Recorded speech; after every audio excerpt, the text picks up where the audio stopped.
Bienvenidos a Poder y Orden, un canal dedicado a analizar la historia política y militar de Venezuela. Aquí repasamos los gobiernos, los conflictos y las decisiones que marcaron al país, comenzando con la llegada de Cipriano Castro al poder. No buscamos repetir documentales, sino rescatar los momentos decisivos del pasado para comprender el presente y reflexionar sobre nuestro futuro. La dictadura que marcó a Venezuela. Juan Vicente Gómez fue uno de los personajes más influyentes y controvertidos de la historia venezolana. Gobernó el país desde 1908 hasta 1935, durante 27 años, convirtiéndose en uno de los dictadores más longevos de América Latina. Su gobierno dejó una huella profunda en la política, la economía y la sociedad venezolana, especialmente por el inicio de la era petrolera. Gómez llegó al poder el 19 de diciembre de 1908, cuando dio un golpe de Estado contra su antiguo aliado, el entonces presidente Cipriano Castro, quien se encontraba fuera del país por motivos de salud. Aunque al principio prometió restaurar el orden y la legalidad, rápidamente consolidó un régimen dictatorial, apoyado principalmente en el ejército y en una red de leales conocidos como los gomecistas. Uno de los rasgos principales de su gobierno fue el autoritarismo extremo. No existían elecciones libres, los partidos políticos estaban prohibidos y la libertad de expresión era prácticamente inexistente. La prensa era censurada y cualquier forma de oposición era duramente castigada. Muchos adversarios políticos fueron encarcelados, torturados o enviados al exilio, y cárceles como La Rotunda se convirtieron en símbolos del terror político de la época.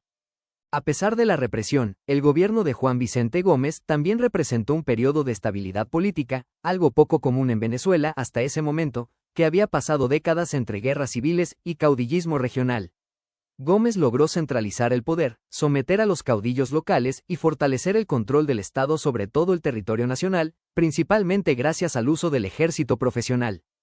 En el ámbito económico, su gobierno marcó un antes y un después en la historia del país. Durante su mandato comenzó la explotación masiva del petróleo, especialmente a partir de la década de 1920. Empresas extranjeras, sobre todo estadounidenses y europeas, obtuvieron concesiones para explotar los yacimientos petroleros venezolanos.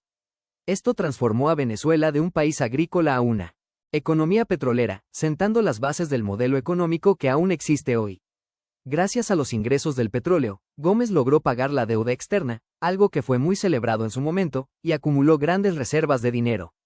También impulsó la construcción de carreteras, puertos, telégrafos y algunas obras de infraestructura, lo que ayudó a integrar mejor el país. Sin embargo, estos beneficios no llegaron a la mayoría de la población. La riqueza petrolera quedó concentrada en manos del Estado, de empresas extranjeras y del entorno cercano a Gómez. Mientras tanto, la mayor parte del pueblo venezolano vivía en pobreza, con altos niveles de analfabetismo y sin acceso a derechos laborales o políticos. Además, Gómez gobernó como si el país fuera su hacienda personal, acumulando enormes propiedades y fortuna. En los últimos años de su gobierno comenzaron a surgir movimientos estudiantiles e intelectuales, como la famosa Generación del 28, que cuestionaron abiertamente la dictadura y sembraron las ideas democráticas que influirían en el futuro político del país. Juan Vicente Gómez murió el 17 de diciembre de 1935, aún en el poder. Su muerte provocó celebraciones espontáneas en las calles de Caracas, reflejando el descontento acumulado tras décadas de represión. Con su fallecimiento terminó una de las etapas más duras de la historia venezolana y se abrió el camino hacia una lenta transición política. Hoy, su legado sigue siendo profundamente debatido.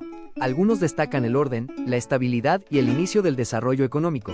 Otros recuerdan la represión, la falta de libertades y el enorme costo humano de su dictadura.